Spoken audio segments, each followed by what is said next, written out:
மிக முக்கியமான ஒரு விஷயத்த சொல்றேன், நல்லா கேட்டுக்கோங்க. மிக முக்கியமான விஷயம், வாழ்க்கை பிறப்புங்கிற ஒரு கோட்ல ஆரம்பிக்கிறதா இல்லையா? அந்த பிறப்புங்கிற கோட்ல ஆரம்பிச்ச மாதிரியே மறுபடியும் மரணம்ங்கிற அதே கோட்ல வந்து முடியும்.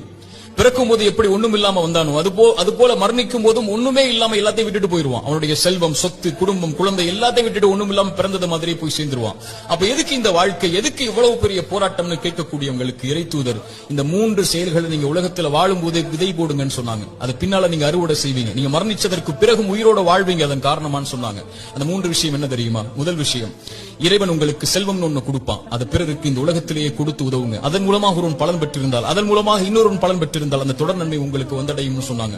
இரண்டாவது, இறைவன் உங்களுக்கு கல்வின்னு ஒண்ணு கற்றுக் கொடுப்பான். எதுவா இருந்தாலும் சரி, ஒரு எழுத்தா இருந்தாலும் சரி, அது பிறருக்கு பலன் பெற கற்றுக் கொடு. அதன் மூலமாக அவன் பலன் பெற்றிருந்தால், அதன் மூலமாக பலன் பெற்றிருந்தால் அந்த நன்மை வந்து சேரும்னாங்க.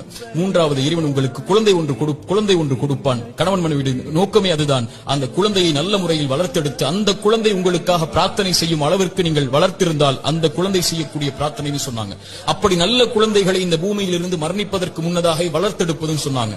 இந்த 3 விஷயத்தை யார் இந்த பூமியில் மரணிப்பதற்கு முன்னதாகவே உலகத்தில் விதை போடுவாரோ அவர் மரணித்ததற்கு பிறகும் அதை அறுவடை செய்து கொண்டு இந்த உலகத்தில் உயிர் வாழ்ந்து கொண்டே இருப்பார், இந்த உலகம் அழியும் வரைன்னு சொன்னாங்க.